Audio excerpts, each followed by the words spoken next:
साहब जी, मैं सभी भाइयों बहनों बेटा बेटी माता पिता को भक्तिमती की सत्साई। तो आज हम सुनेंगे संत रामपाल जी महाराज की सत्संग में सभी भाई बहन मिलजुल करके इस धरती पर कबीर परमात्मा के रूप में अवतार लिया संत रामपाल जी महाराज ने, और उसकी अमृतवाणी में सभी भाई बहन बेटा बेटी माता पिता मिलजुल कर सुनते हैं सत्संग। सत साहिब जी। एक समय एक सर्वानंद नाम के ब्राह्मण थे और उसने चारों वेदों 18 पुराणों गीता इन सभी को कंठस्थ याद कर रखा था और उसने अपने वक्त के सभी ब्राह्मणों को सभी विद्वानों को शास्त्रार्थ में पराजित कर दिया।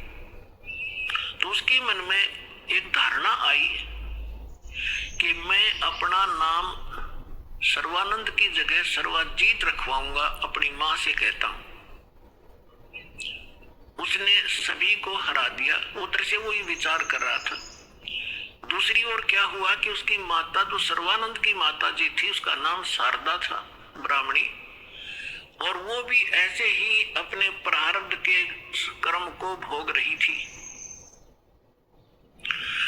अब ब्राह्मण होने के नाते और अब उसका पिता, उसका पुत्र विद्वान, जिसने सब विद्वानों को पराजित कर दिया, अपने पुत्र से भी सारे जंतर मंत्र जो भी गायत्री मंत्र वगैरह अनुष्ठान बताए बेटे ने वो भी कर लिए, और भी जिसने भी जहां कोई महापुरुष संत तपस्वी बताया वहां भी चली गई, लेकिन उसको कोई राहत नहीं मिली। बहुत बुरी बेचैनी रहे, ना भूख लगे, चारपाई पकड़ रखी, अस्थि पिंजर शेष दिखाई दे। उधरती एक परमात्मा की शिष्या एक बहन ब्राह्मणी, एक बहन चली गई, ब्राह्मणी नहीं वैसे एक बहन चली गई किसी कामवश, अन्य जाति की, श्रवण जाति की। तो उसने पूछा कि शारदा कुशल है? उसने चारपाई पे पड़ी पड़ी ने देखा और कहा, बहन कहाँ कुशल हूँ, अंतिम सांस गिन रही हूँ, बहुत परेशान हूँ, काफी वर्षों से असाध्य रोग से पीड़ित हूँ। वो परमात्मा की शिष्या लड़की कहने लगी कि बहन कहीं दिखाया नहीं आपने? कि सभी डॉक्टर दिखा लिए, वैद्यों से चेक करा लिया, और कोई साधु संत आसपास नहीं छोड़ा। सभी ने कह दिया कि तेरे प्रारब्ध का कष्ट है, तुम्हें भोगना ही पड़ेगा। तो उस बहन ने कहा कि यदि आप बुरा ना मानो तो मैं बताऊं, एक महापुरुष आ रहे हैं। वो कहने लगी, बोलो कौन है? कि मेरे गुरुजी से दीक्षा ले लो। मैं भी पहले बहुत परेशान थी, आपसे भी बुरी हालत थी मेरी नहीं, मेरे बच्चों की भी स्थिति थी, मेरे पति को भी तकलीफ थी, प्रेत बाधा थी, और मुझे असाध्य रोग था। उस गुरुजी से दीक्षा लेते ही और हम कति स्वस्थ हो गए। 2 वर्ष हो गए, हम अपना जीवन जी रहे हैं, अपनी नींद सोते हैं, अपनी नींद उठते। तो बैठ गई शारदा कि भाई आज कुछ आशा की चिंगारी नजर आ रही है। तो उसने पूछा, कौन है आपके गुरुजी, मुझे बताओ। तो उस बहन ने बताया कि कबीर नाम है उनका, और जुल्हा कॉलोनी में रहते हैं। कहने लगी, वे मैं तो दुल्हा धानक है, वो कहाँ दुल्हा है, धानक है, उल्टी है, लेट गई नो की नो चारपाई पे नहीं, हम ब्राह्मण है और वो एक धानक, इज्जत का नाश हो जाए, मैं नाम नहीं लूं।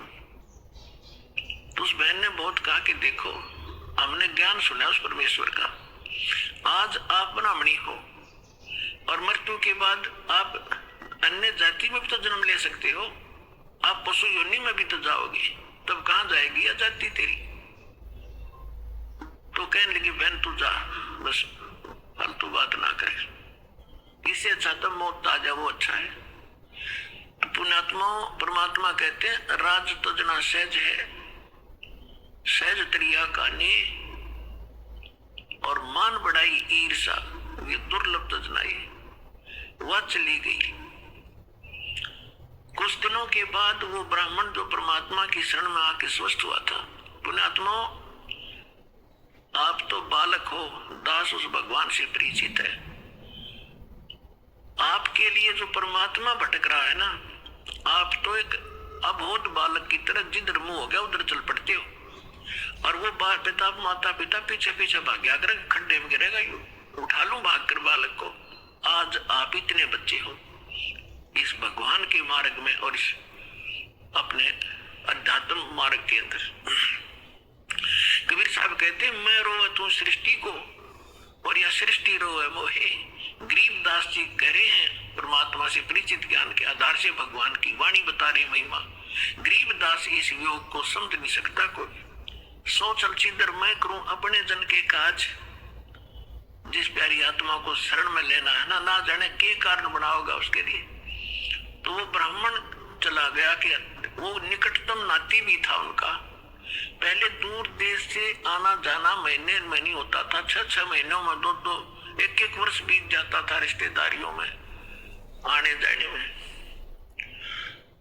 तो वो ब्राह्मण उसी काशी शहर के आसपास कोई गांव था उसका रहने वाला था, और शारदा बनारस में काशी में रहा करती थी।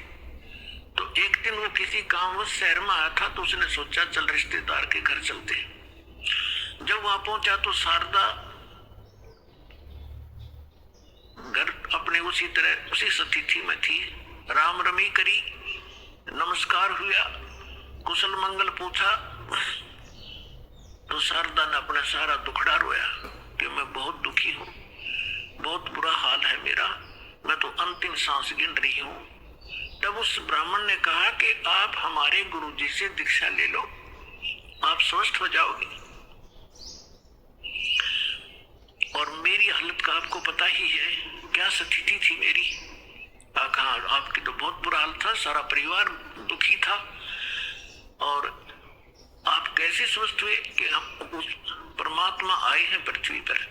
शारदा तेरा यकीन हुई चाहे ना हुई, और हमारी जो दुर्दशा थी देखने जोगी थी, रिश्तेदार भी नफरत करने लग गए थे, और उनकी कृपा से आज सारे बच्चे स्वस्थ हैं और हम स्वस्थ हैं। 4 वर्ष हो गए मैंने उनसे उपदेश लिए। मेरा तो बुरा ऐसा दुखी शायद पृथ्वी पर कोई प्राणी नहीं होगा जैसा मैं था। मेरे से रिश्तेदार भी नफरत करने लगे थे कि अब यूं आ गया घर पे, कुछ पैसे मांगने आया होगा, तो ऐसी दशा होगी थी मेरी। और अब वो रिश्तेदार मुझसे उधारे ले जाते। तो शारदा ने सोची, हे भगवान बड़ी दया करी, देखिए तो ब्राह्मण है, इसने तो गुरु को बढ़िया बना रखा होगा, ऊंच जाति का ब्राह्मण ही बना रखा होगा। तो फिर बैठ गई चारपाई पे। तो उसने कहा कि फिर ठीक है, बताओ मुझे आपका गुरुजी कौन है, क्या नाम है उनका, कहाँ रहते हैं। मेरे पूज्य गुरुदेव जी का नाम है कबीर। उसके वो फिर अक्सर खटक गया, कबीर वो धानक है, वो नीरू का। कहा, वो ब्राह्मण बोला, कहा वही है, यस। तो शारदा बोली, तेरी शर्म बाजगी, उतनी इज्जत का नाश कर दिया, ब्राह्मण होकर धानक गुरु बना लिया, डूब के मर गया कि ये 36 लागी सुना। तब अब उस पंडित जी ने कहा कि मिश्राणी बात सुन ले, यह शिक्षा मेरे देने की जरूरत नहीं, मैंने देख लिया। ये ब्राह्मण जब कित गए थे, जमीरी दुर्गति हो रही थी, चोरने भी ना दे थे, अंतिम सांस गिनों था, बुरा हाल हो रहा था।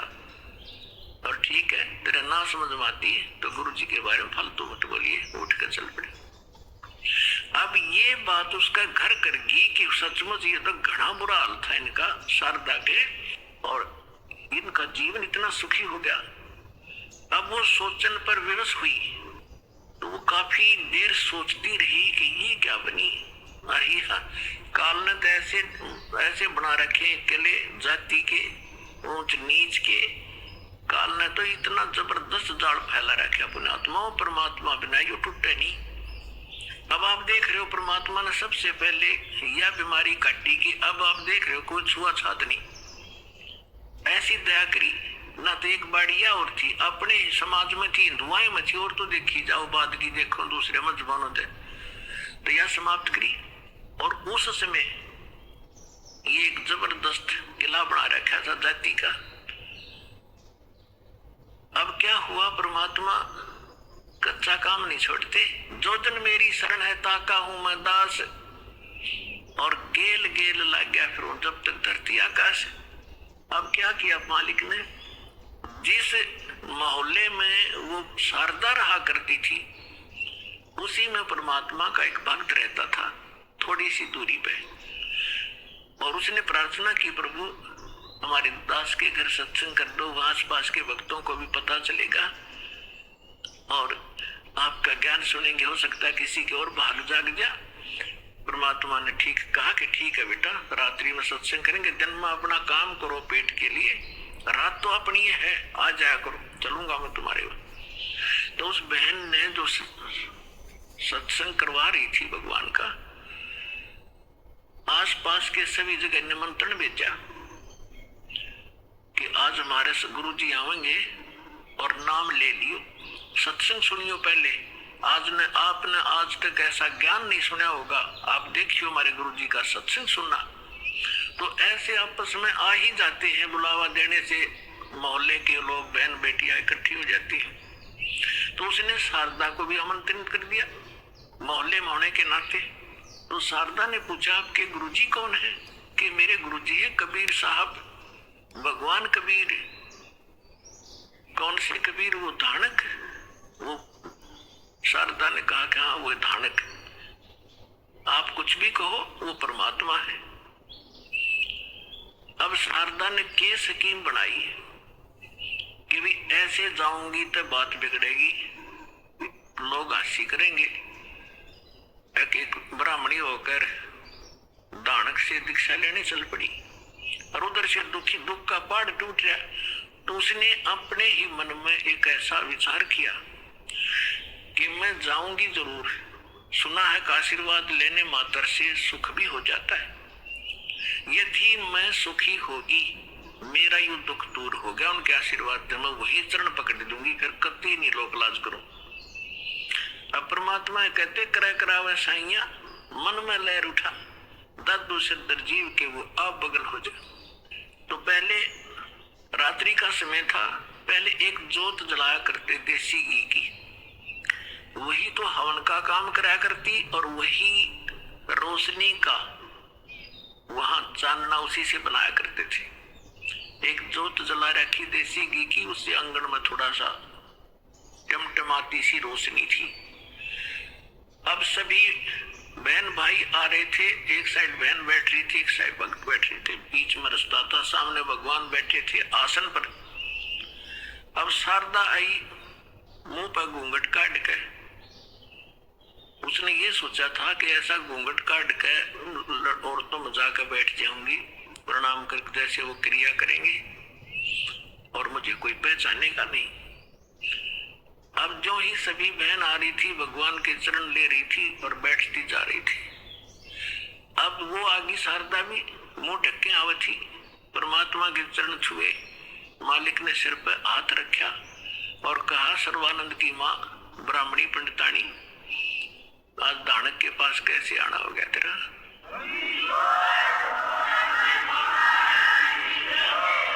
और परमात्मा ने हाथ रख के उठाया भी नहीं था, उसका सारा रोग जो कष्ट था, जो संकट था, वो कति स्वस्थ होगी जैसे दुख कदे था ही नहीं। और ऊपर से परमात्मा ने कहा कि कहा कैसे आगे सर्वानंद की माँ, तो एक दानक से क्या कहेंगे तेरे को, जो पंडित लोग जात से घेरेंगे। चरण पकड़ लिए उसी समय और फेंक दिया घूंघट उठा के, हे भगवान माफ करना मुझे दुष्टा को, मैं घनी नीच थी, आपके बारे में बहुत कुछ सोचा, आप तो सचमुच भगवान। खड़ी होगी सब न बतावे कि मेरा इतना दुख था, मेरा इतना कष्ट था, मैंने बहुत कुछ अच्छी मंदी भी कही है, तो भगवान पड़े। फिर बैठ गई, सत्संग सुना, परमात्मा ने सृष्टि रचना सुनाई। तीन देव की जो करते भक्ति, उनकी कदे ना होवे मुक्ति। गुण तीनों की भक्ति में ये भूल पड़ो संसार, कह कबीर निज नाम बिना कैसे उतरो पार। अब शारदा को जितना ज्ञान था, राम और कृष्ण, विष्णु और शंकर का, ब्रह्मा जी को तो हम भक्ति करते ही नहीं थे। श्री विष्णु जी और भगवान शंकर की तो हम खूब भक्ति कराया करते। अब सारी सृष्टि रचना सुनाई और ऐसा दुख टल गया उस समय तक सारी स्वीकार करे थी ना, तो अग्रम अग्रम भी करा, वो थोड़ी बहुत हुआ, तो वो भी मालिक ने पहले उसका समाधान कर दिया और सारी सुने थी, सारी हृदय में समावे थी। लगातार उसने आसपास जहां भी सत्संग परमात्मा का होता था वह सारे जान लायक की, और उसको काफी ज्ञान हो गया।